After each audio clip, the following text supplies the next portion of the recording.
आज हम लोग एलसीएम और एचसीएफ के बारे में पढ़ेंगे। एलसीएम का फुल फॉर्म होता है लोवेस्ट कॉमन मल्टीपल। हिंदी में इसे कहते हैं लघुत्तम समापवर्तक, यानी लासा भी कहते हैं इसे हिंदी में लासा। और एचसीएफ का फुल फॉर्म होता है हाईएस्ट कॉमन फैक्टर। हिंदी में इसे कहते हैं महत्तम समापवर्तक, यानी मासा भी कहते हैं हिंदी में। क्या कहते हैं? मासा, लासा और मासा। एलसीएम को क्या कहेंगे? लासा। और एचसीएफ को क्या कहेंगे? मासा। एलसीएम का परिभाषा होता है वह छोटी से छोटी संख्या जो दी हुई संख्या से पूर्णतः विभाजित हो जाती है, वह उन संख्याओं का क्या होता है? लासा, यानी उन संख्याओं का लासा कहलाती है। और एचसीएफ की परिभाषा जो होती है वह बड़ी से बड़ी संख्या जो दी हुई संख्या को पूर्णतः विभाजित कर दे, वह उन संख्याओं का एचसीएफ कहलाती है, यानी मासा। वह छोटी से छोटी संख्या जो दी हुई संख्या से पूर्णतः विभाज्य हो जाती है, वह उन संख्याओं का लासा यानी एलसीएम कहलाती है। और वह बड़ी से बड़ी संख्या जो दी हुई संख्या को पूर्णतः विभाज्य कर दे, वह उन संख्याओं का मासा कहलाती है। चलिए कुछ क्वेश्चन को सॉल्व करके देखते हैं। जैसे 2 और 12 का हमें निकालना क्या है? एलसीएम अगर निकालना है, एलसीएम क्या निकालना है? एलसीएम निकालना है तो कैसे निकालेंगे? 2 का गुणनखंड 2 ही होगा। 12 का कर लो, 12 का अभाज्य गुणनखंड कर लेंगे, फैक्टर कर लेंगे। 2 छक 12, 2 तिहाई 6 और 3 एकम 3। 12 का कितना आ गया? 12 का आ गया है 2 गुणे 3। 12 का अभाज्य गुणनखंड कितना आ गया है? 2 गुणे 3। और हमें निकालना क्या था? हमें निकालना है एलसीएम। एलसीएम ही तो निकालना है, एलसीएम। एलसीएम कैसे निकालेंगे? इसमें देखो, इसमें 2 जो है 2 एक ही बार है और इसमें 2 बार है। तो हमें ये जो इसमें ज़्यादा है ना 2 बार, और इसमें 1 बार है, तो हमें क्या ले लेना है? 2 गुणे 2, यानी इसको 2 बार ले लेना है। और बचा क्या? यहाँ पे 3 बचा हुआ है। अब देखो 2 दूनी 4, 4 तिहाई 12, मतलब 2 और 12 का एलसीएम यानी लासा कितना आ गया है? 12 आ गया है। परिभाषा में क्या बताया गया था? वह छोटी से छोटी संख्या जो दी हुई संख्या से पूर्णतः विभाज्य हो जाती है, वह उन संख्याओं का लासा कहलाती है, यानी लासा एलसीएम होती है। तो देखो 2 छक 12 और 12 एकम 12 विभाजित हो रहा है ना, एलसीएम कितना आ गया? 12। अगर इसी का यानी 2 और 12 का हमें एचसीएफ निकालना हो, यानी मासा क्या निकालना हो? एचसीएफ। तो देखो गुणनखंड ऐसे ही करना है। हमें केवल ये देखना है कि इन दोनों के गुणनखंड में कोई संख्या उभयनिष्ठ है, यानी कॉमन। तो केवल एक संख्या कॉमन हो रही है, 2। तो इसका एचसीएफ कितना आ जाएगा? 2, यानी मासा कितना आ गया? 2। और मासा के परिभाषा में क्या बताया गया था? वह बड़ी से बड़ी संख्या जो दी हुई संख्या को पूर्णतः विभाज्य कर दे, वह उन संख्याओं का मासा यानी एचसीएफ कहलाती है। चलिए क्वेश्चन को और सॉल्व करके देखते हैं। जैसे अगर कहा जाए 6 और 16 का हमें एलसीएम निकालना है, एलसीएम, तो हमें करना क्या है? सबसे पहले 6 का फैक्टर कर लेना है, यानी गुणनखंड, अभाज्य गुणनखंड। 2 तिहाई 6 और 3 एकम 3। 6 का कितना आ गया है? 6 का आ गया है 2 गुणे 3। अब ऐसे ही हम 16 का भी कर लेंगे। 16 का 2 8 16 और 2 चौक 8 हो जाएगा, 2 दूनी 4 और 2 एकम 2। 16 का कितना आ गया है? 16 का आ गया है 2 गुणे 2 गुणे 2 गुणे 2। हमें क्या निकालना था? एलसीएम। तो एलसीएम में करना क्या है? दोनों संख्याओं में देखना है सबसे, देखो यहाँ पे सबसे अधिक बार यहाँ 2 आया है 4 बार, इसमें 1 ही बार है, तो हमें ये नहीं, हमें जो सबसे बड़ी ज़्यादा घात इसमें ही तो आ रहा है 2 की घात 4। सबसे बड़ी घात किस में आ रहा है 2 की घात 4। तो इसी को ले लेना है 2 गुणे 2। अब देखो बचा क्या, 3 बचा हुआ है, इसको भी लिख लो। 2 दूनी 4, दूनी 8, दूनी 16 और 16 तिया क्या हो गया 48। मतलब 6 और 16 का एलसीएम कितना आएगा 48। लासा कितना आ गया, देखो 6 अठे 48 और 16 तिया 48। अगर हमें 16 और 6 का एचसीएफ यानी मासा निकालना है तब क्या करेंगे, एचसीएफ अगर निकालना है तब क्या करेंगे, हमें तब ये देखना है कि दोनों के गुणनखंड में कौन सी संख्या उभयनिष्ठ है यानी कॉमन है। देखो यहाँ मिल गया, और तो कोई संख्या है नहीं उभयनिष्ठ यानी कॉमन, तो इसका एचसीएफ कितना आ गया 2। और एक क्वेश्चन अब सॉल्व करते हैं। जैसे कहा जाए 18 और 24 का एलसीएम और एचसीएफ ज्ञात कीजिए यानी लासा और मासा। तो हम क्या करेंगे, 18 का गुणनखंड कर लेंगे। 18 का 2 9 18 और 3 त्रिका 9 और 3 त्रिका 9 कितना आ गया, 18 का आ गया है 2 गुणे 3 गुणे 3, इसका गुणनखंड कितना आ गया अभाज्य गुणनखंड। अब ऐसे 24 का कर लेना है। 24 का 2 से इसको काटेंगे तो आ जाएगा 12, 2 छक 12 और 2 तिहाई 6 और 3 एकम 3। अब देखो यहाँ पे 24 का कितना आ गया 2 गुणे 2 और गुणे 3। अब देखो यहाँ 18 के गुणनखंड में 2 एक ही बार तो आया है और इसमें 3 बार, मतलब यहाँ पे 2 की पावर 3 हो जाएगा। मतलब सबसे बड़ी घात क्या आ गई है 2 की पावर 3। तो हमें इसको ले लेना एलसीएम निकालने के लिए। एलसीएम 2 गुणे 2। अब इसमें देखो 3 एक ही बार आया है, इसमें 2 बार, तो हमें ये लेना है 3 गुणे 3।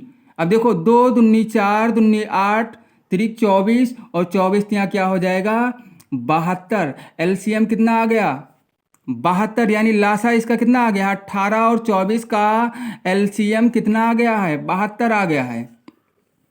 अब देखो 18 चौक 72 होता है और 24 तिया 72, दोनों संख्या से डिवाइड हो रही है, नहीं कैंसिल हो रही है ना, तो एलसीएम कितना आ गया 72। अगर 18 और 24 का हमें एचसीएफ निकालना है तो क्या करेंगे, अभाज्य गुणनखंड इसी तरह कर लेंगे जिस तरह किया गया है। बस करना क्या है, एचसीएफ निकालने के लिए, एचसीएफ यानी मासा निकालने के लिए क्या करेंगे, हमें ये देखना पड़ेगा कि इन दोनों संख्याओं के अभाज्य गुणनखंड में कौन सी संख्या कॉमन है। देखो यहाँ पे एक ये मिल गया कॉमन है ना उभयनिष्ठ, और एक ये देखो और तो कोई संख्या है नहीं कॉमन। तो हमें करना क्या है 2 और कॉमन क्या है 3, कितना आ गया 2 तिहाई 6। तो 18 और 24 का एचसीएफ कितना आ गया 6, यानी मासा इसका 6 आ गया है। और परिभाषा में क्या बताया गया था, वह बड़ी से बड़ी संख्या जो दी हुई संख्या को पूर्णतः विभाज्य कर दे वह उन संख्याओं का मासा होती है। देखो 6 से 18 भी विभाज्य हो जाएगा यानी कट जाएगा, 6 त्रिक 18 और 6 चौके 24। चलिए क्वेश्चन और सॉल्व करते हैं। 8 10 और 12 का कहा जाए अगर कि 8 10 और 12 का एलसीएम यानी लासा और एचसीएफ मासा, यानी एचसीएफ का मतलब क्या मासा महत्तम समापवर्तक ज्ञात करना है या ज्ञात कीजिए, तो हम क्या करेंगे, अभी तक पिछले क्वेश्चन में 2 संख्या मिली थी और यहाँ पे कितनी संख्या हो गई 3, 1 2 और 3। तो हमें करना क्या है, हमें वही काम करना है कि इसका गुणनखंड कर लेना है। 2 चौक 8 होगा और 2 दूनी 4, 2 इक्कम 2, 8 का कितना आ गया है 8 का गुणनखंड आ गया है, अभाज्य गुणनखंड कितना आ गया है 2 गुणे 2, यानी अब यहाँ पे 10 का तो वैसे ही निकाल सकते हो, 10 का हो जाएगा 2 गुणे 5। 12 का निकाल लो, 2 छक 12 हो जाएगा और 2 तिहाई 6। 3 एकम 3, 12 का कितना आ गया? 12 का आ गया है 2 गुणे 3, यही तो आया है। और हमें निकालना क्या है? एलसीएम। एलसीएम निकालना है, तब क्या करेंगे? हमें सबसे पहले देखना है, देखो 8 के गुणनखंड में, अभाज्य गुणनखंड में 2 कितनी बार आया हुआ है? 3 बार। 2 कितनी बार आया हुआ है? 3 बार। इसमें 1 बार, इसमें 2 बार आया है, तो हमें क्या लेना है? सबसे बड़ी घात। इसमें 2 की पावर 3 हो जाएगा ना, तो सबसे बड़ी घात वाले को लेना है, मतलब 2 गुणे 2 इसको ले लेना है। अब क्या बचा हुआ है? 3 और 5, गुणे 3 और गुणे क्या हो जाएगा? 5। तो 2 दूनी 4, दूनी 8, त्रिक 24 और 24 पंचे क्या होगा? 120। कितना आ जाएगा? 120 आ जाएगा। एलसीएम कितना आ गया? 120। अगर इसी का एचसीएफ यानी मासा निकालना है, तब क्या करना है? कुछ करना ही नहीं है, बस हमें देखना है कि इन तीनों के अभाज्य गुणनखंड में कौन सी संख्या कॉमन है। यही संख्या तो कॉमन है, और तो कुछ है नहीं जो तीनों में हो। मतलब एचसीएफ कितना आ जाएगा? इसका एचसीएफ आ जाएगा 2। चलिए एक क्वेश्चन 3 संख्याओं वाला और हल करके देखते हैं। जैसे दे दिया जाए कि 15, 20 और 25 का लासा निकालिए। 15, 20 और 25 का लासा यानी एलसीएम निकाल लिए, तो क्या करेंगे? 15 का हम फैक्टर कर लेंगे। 15 का कितना आ जाएगा? 3 पचे 15 और 5 एकम 5, मतलब 15 का कितना आ गया? 3 गुणे 5।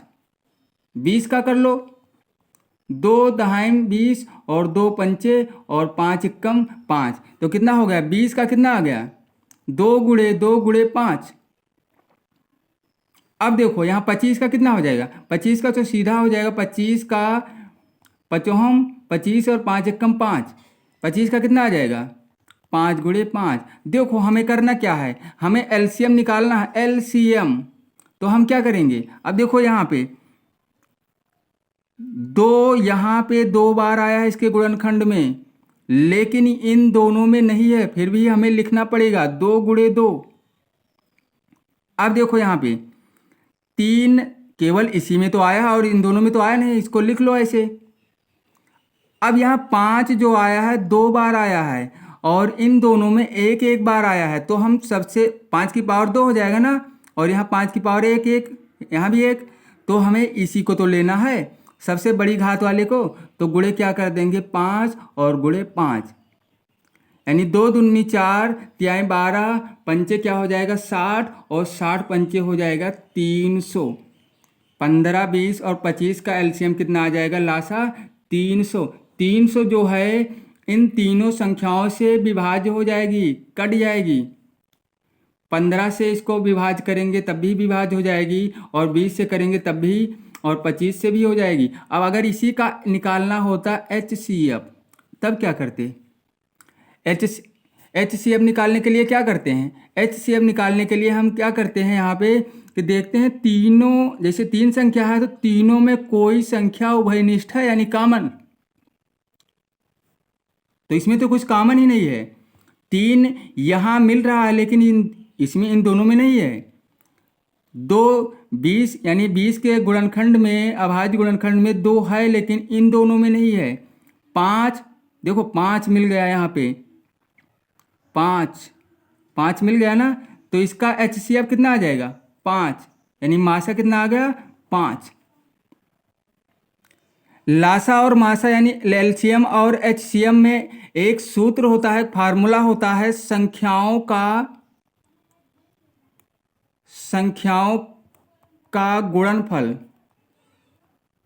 गुणनफल बराबर होता है एलसीएम और एचसीएफ के गुणनफल के। यानी संख्याओं का गुणनफल किसके बराबर होगा? संख्याओं का गुणनफल किसके बराबर होगा? संख्याओं का गुणनफल बराबर किसके होता है? एलसीएम और एचसीएफ। यानी लासा और मासा का गुणा कर देंगे और संख्याओं का गुणा कर देंगे, तो दोनों का मान बराबर ही आएगा।